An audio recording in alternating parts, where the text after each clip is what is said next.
Voici 5 lois importantes à connaître sur l'argent. Une fois tu les auras appropriées, ton rapport avec l'argent sera totalement différent. Ces 5 lois vont te permettre de voir la gestion de tes finances, la gestion du monde différemment.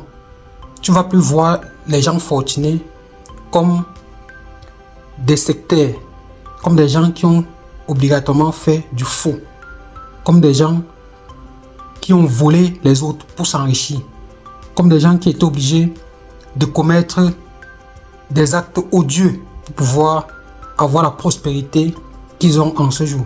Donc, en écoutant ces 5 lois sur l'argent, ton regard va changer. Tu vas pouvoir être une autre personne de toi-même.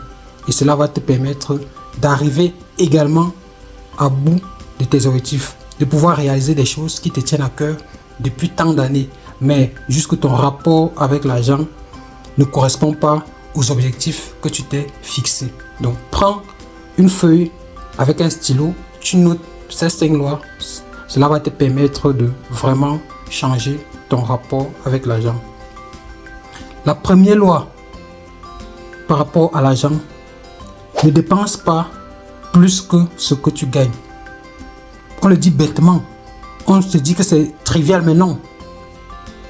Ceci va te pousser à éviter d'être en découvert.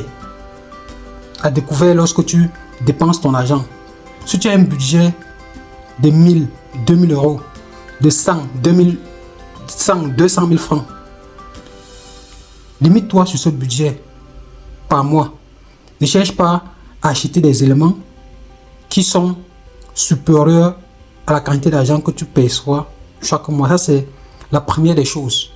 Tu vas me dire, oui, je vais investir. Ça, c'est plus tard. Mais pour le moment, je te demande, évite de dépenser plus que ce que tu gagnes. Le deuxième élément, ne t'endette pas pour impressionner les autres. Ça également, ça a l'air simple, basique, mais nous tous, nous tombons dans ce piège.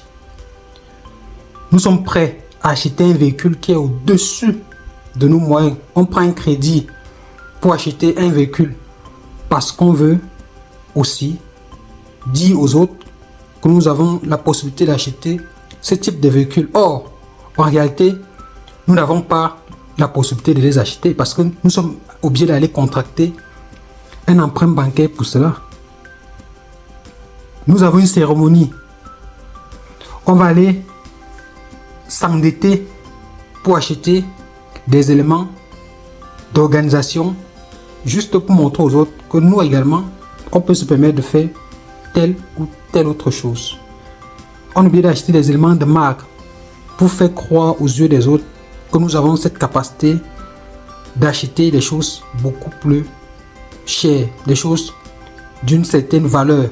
Or, pour l'instant, tel n'est pas le cas. Ça va arriver, mais ne faisons pas des investissements ou des achats impulsifs juste pour plaire aux autres. Donc, méfions-nous lorsqu'il suffit de s'endetter pour des éléments dont on n'a réellement pas besoin, mais juste pour plaire aux autres et pour envoyer un certain message aux autres personnes. Troisième loi, ne pas investir sur des actifs qui se déprécient, c'est-à-dire qui perdent de la valeur. Est-ce que l'élément que je vais acheter, est-ce qu'il va prendre la valeur ou il va perdre de la valeur? S'il va perdre de la valeur, est-ce qu'avant de perdre la valeur, est-ce qu'il va me générer de l'argent? Je prends un exemple rapide. Je suis gestionnaire d'un snack bar. Je vais acheter un téléviseur pour attirer du monde. Nous sommes par exemple à la période de l'euro ou bien de toute activité sportive. La télé va perdre de la valeur, mais elle va me permettre de générer un chiffre d'affaires beaucoup plus important que si je ne l'avais pas. Donc ici, il faut prendre en compte cela. Est-ce que ce que j'achète va me permettre de garder l'argent? Si tel n'est pas le cas, il faut que ce soit un achat différé. C'est-à-dire, j'achète quelque chose qui va me permettre de garder qui va me permettre de gagner de l'argent. Et c'est avec cette marge bénéficiaire que je pourrais acheter cet élément qui va perdre de la valeur. Donc, prioriser ses choix et faire attention à cela. Quatrième loi très importante. Avant de le donner, ou avant de donner cette loi, je t'invite à t'abonner. Abonne-toi, ça nous donne de la force pour pouvoir continuer, pour pouvoir délivrer du contenu comme celui-ci. Donc, abonne-toi, like et laisse-moi un commentaire pour me dire ce que tu penses de ces lois. Donc ici, la quatrième loi, c'est tout simplement de considérer son salaire ou bien ses revenus, pas comme des récoltes à consommer, mais plutôt comme des graines à s'aimer. Ne te dis pas que cette source de revenus, pour moi, c'est à manger, c'est à me faire plaisir instantanément. Non. Pense sur le long terme. Dis-toi que ça, ce sont mes premiers revenus, ce sont mes premiers salaires. Il faut que je les sème pour pouvoir récolter cela dans un futur proche. Et à ce niveau, je pourrais le consommer comme des récoltes. Mais vos premiers revenus, vos premiers salaires, il faut les planter. Il faut s'aimer cela pour pouvoir récolter plus tard.